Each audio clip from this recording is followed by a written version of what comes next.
परम आदरणीय ADJ first महोदय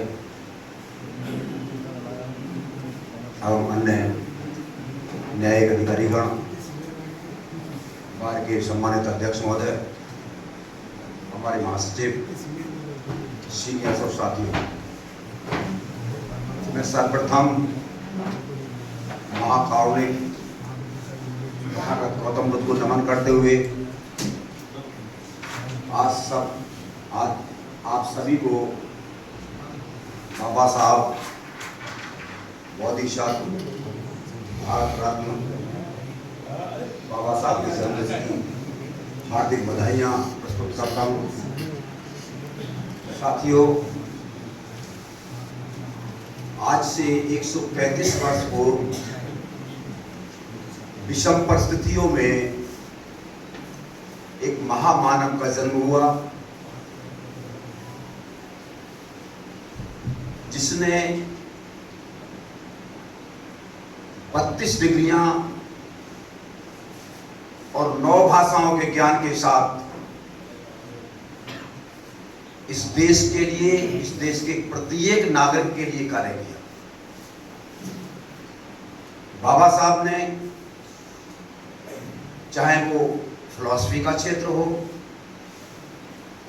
चाहे राजनीति का क्षेत्र हो, चाहे आर्थिक क्षेत्र हो,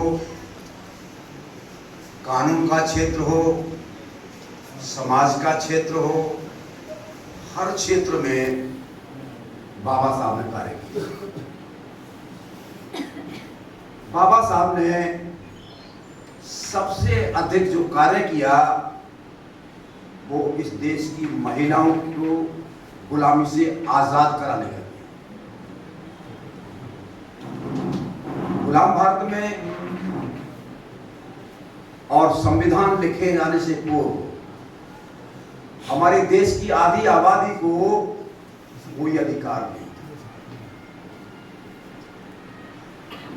भारत के संविधान लिखे जाने से पूर्व यहाँ जो वोट की व्यवस्था थी वो बहुत विचित्र थी। बाबा साहब ने इस देश के प्रत्येक नागरिक को सबसे बड़ा जो उपहार दिया वो 18 साल की उम्र पूरा बालिग होने पर मताधिकार का प्रयोग किया। उस मत के आधार पर प्रत्येक व्यक्ति अपने लिए, अपने देश की शासन व्यवस्था के लिए अपने राजा का चयन अपने आप स्वयं कर सकता है। उससे पूर्व जो मताधिकार था वो कुछ चंद लोगों के पास था, जैसे जो व्यक्ति कर अदा कर सकते हैं, जो व्यक्ति किसी क्षेत्र विशेष में उपाधि प्राप्त किए हुए हैं, या जो कहीं किसी विरासत के या सरकार की नुमाइंदगी हुआ करती है। जब संविधान लिखे जाते समय वोट की बात आई तो भी लोगों ने अलग अलग अपने प्रस्ताव रखे, लेकिन बाबा साहब ने स्पष्ट कहा कि प्रत्येक नागरिक जो इस देश में जन्मा है और वो बालिग हो चुका है, उसको हर हाल में आपको वोट का अधिकार देना पड़ेगा। और वही हुआ। बाबा साहब ने संविधान लिखा जिसमें सबसे जो अधिक प्रशंसनीय बात है वो है सभी के लिए समानता। चाहे वो किसी भी वर्ग का हो, महिला हो, पुरुष हो, अधिकारी हो, या इस देश का प्रधानमंत्री बनाया जाए या बना हो, या नीचा का चपरासी हो, सभी को संवैधानिक अधिकार बराबर दिए गए। कहीं किसी के लिए कोताही नहीं की गई। लोगों ने बाबा साहब को एक वर्ग का नेता मान लिया और नेता कहा, ये कतई गलत है। बाबा साहब पूरे देश के नेता थे, हाँ, इसमें कोई दो राय नहीं है कि उन्होंने उस वर्ग के लिए ज्यादा सोचा जिसके लिए कोई सोचता ही नहीं था। वंचित वर्ग जिसके बारे में कोई व्यक्ति सोचता नहीं था, उसके बारे में बाबा साहब ने स्पष्ट कहा कि यदि देश में कार्य किया जाए तो जो सबसे पिछले पायदान पर बैठा हुआ व्यक्ति है उसको बराबर में लाए जाने का कार्य किया जाए। अनेक कार्य बाबा साहब के जीवन में संघर्षों से भरे रहे। जिस जमाने में बहुत से लोगों को पानी पीने का अधिकार नहीं था, बाबा साहब ने चौबदार तालाब का आंदोलन किया सन 27। जब इस देश में लोगों को मंदिर में जाने का अधिकार नहीं था तो बाबा साहब ने कालाराम मंदिर के लिए आंदोलन किया। बाबा साहब ने जल आयोग का गठन कराया और इस देश की आर्थिक व्यवस्था को समृद्ध कराने के लिए आरबीआई का प्रस्ताव रखा। आपकी पूरी बाबा साहब इस देश में छोटे छोटे राज्यों की गठन चाहते थे। बाबा साहब का मत था कि छोटे राज्यों में विकास ज्यादा तेजी से होता है। बाबा साहब ने जो कार्य किए वो अतुलनीय है और वो भी उस व्यक्ति के द्वारा कि जब बाबा साहब अपने जन्म के बाद शिक्षा के क्षेत्र में उन्होंने प्रवेश किया तो उनको स्कूल के बाहर बैठना पड़ता था। विद्यालय के कमरे के अंदर बैठकर वो शिक्षा ग्रहण नहीं कर सकते थे।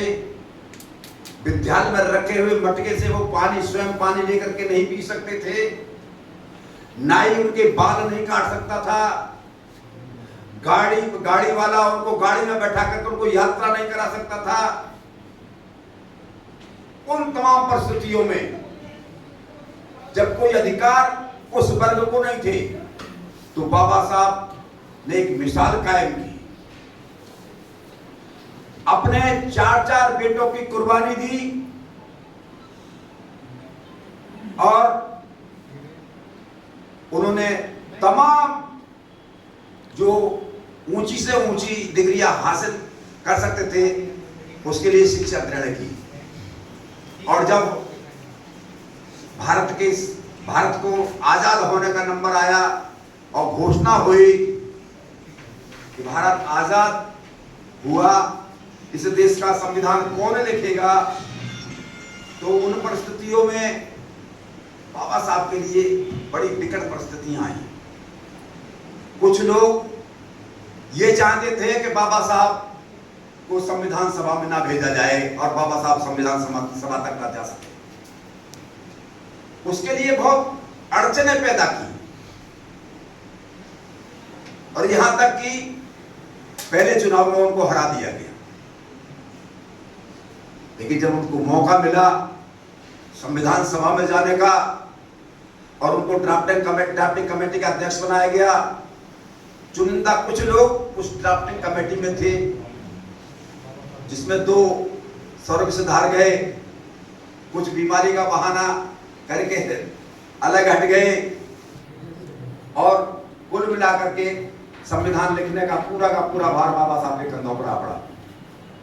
बाबा साहब ने तमाम उन संविधानों का अध्ययन किया जो इस संसार में अच्छे देश थे और वहां अच्छी प्रशासनिक शासनिक व्यवस्था थी।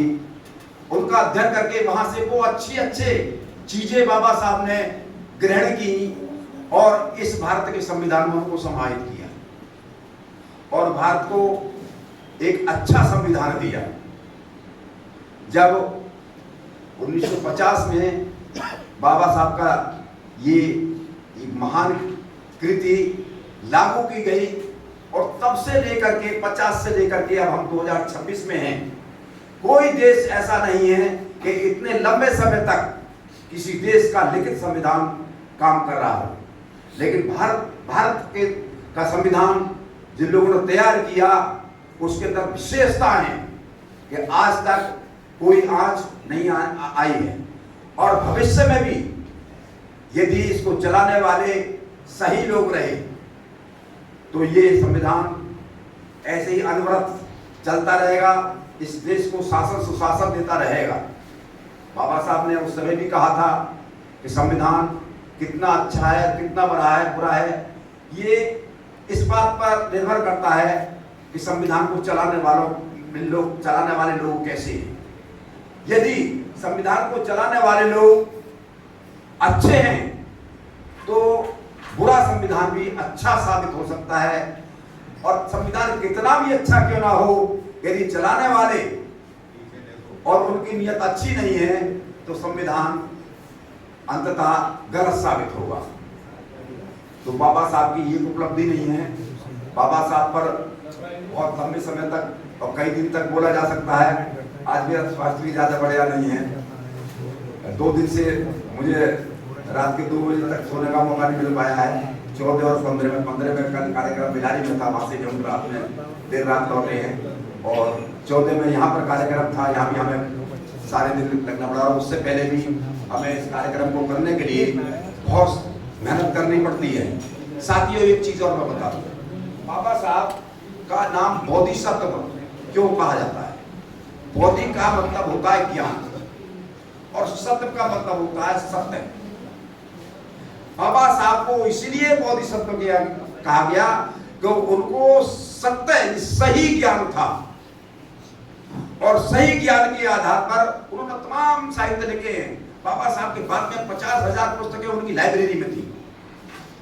ये छोटी संख्या नहीं है, और वो तो तब थी जब बाबा साहब वहां से विदेश से आ रहे थे, तो उनका पुस्तकों का एक भंडार जहाज में था, वो जहाज को तो वो दिया गया। यदि वो जहाज नहीं डूबो गया होता तो और भंडार बड़ा होता। बाबा साहब ने अपने परिवार के लिए कुछ नहीं छोड़ा। जब बाबा साहब गए तो जिस भवन में वो मकान में रहते थे वो भी देश के नाम कर गए। आज भी उनके द्वारा छोड़ी गई कोई संपत्ति बाबा साहब के पुत्रों को नहीं है। बाबा साहब के आज भी 3 पौत्र हैं, प्रकाश राव उनकर, समझे, लेकिन मीराबाई भी है उनके पुत्रवधू। लेकिन बाबा साहब ने अपने परिवार के लिए कोई भी संपत्ति नहीं छोड़ी। बाबा साहब ने जो भी किया वो इस देश के लिए किया। बाबा साहब ने किसी एक व्यक्ति के लिए किया। बाबा साहब जैसा महान व्यक्ति कोई नहीं हो सकता।